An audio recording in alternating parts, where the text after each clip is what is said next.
Hey everybody, what's up? It is Thursday, September 24th. Are you a master or a slave? Read Nietzsche. Find out what I'm talking about. Nietzsche talks about the master and slave morality. I will call it the master and slave mentality.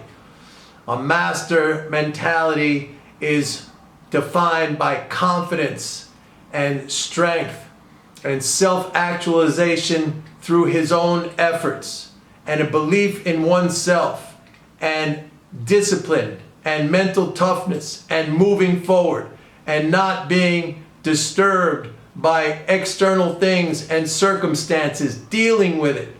A slave is defined as somebody who seeks conformity, somebody who wants to be like everybody else, a follower who is extremely bothered by the slightest little adversity or difficulty, somebody who is highly emotional, a person who cannot control their emotions, a lack of discipline.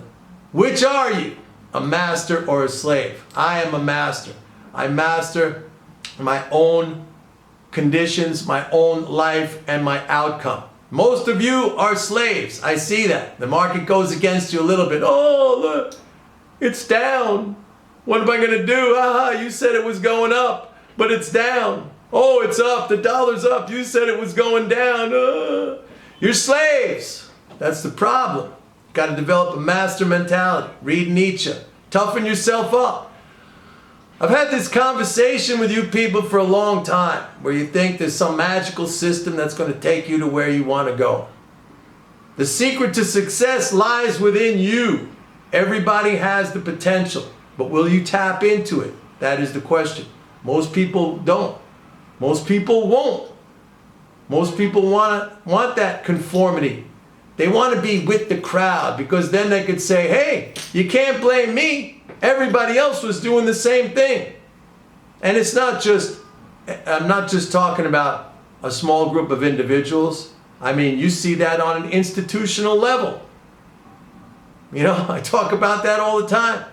Look at central bank mentality. Look at Wall Street. What happened in the 2007-2009 market crash when all these banks piled into these garbage securities? Why? Because everybody else was doing it. That was their excuse. Hey, you can't blame us. Everybody else was doing it. So the slave mentality is pervasive, but of course you can't expect, there's always going to be more slaves than masters. To be a master is a rarity. It requires control of your own self, taking control of your own self. It requires building toughness, resilience. That's effort. That's discomfort. That's the only way you can get there, is through discomfort.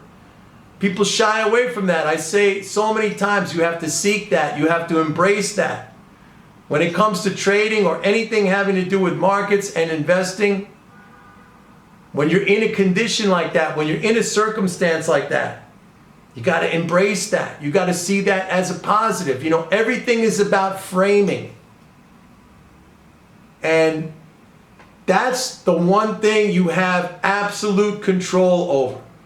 You don't have control over external situations. Yeah, you could lose your money. You could have a position going against you. You can lose many things in your life. Your home, your family, your relationships, your health.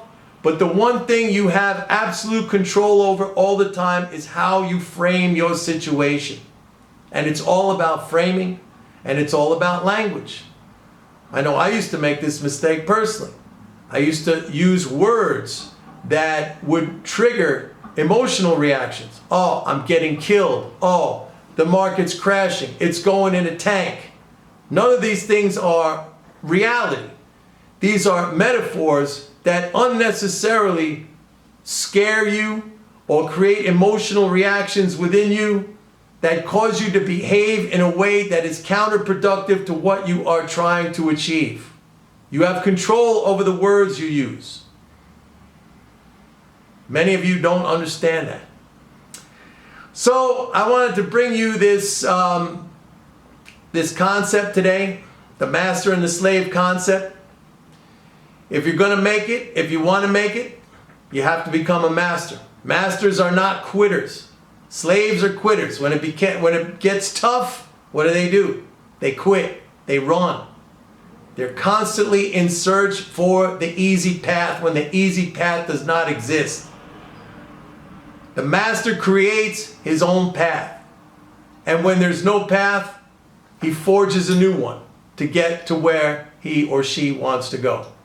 So, ask yourself, are you a master or are you a slave?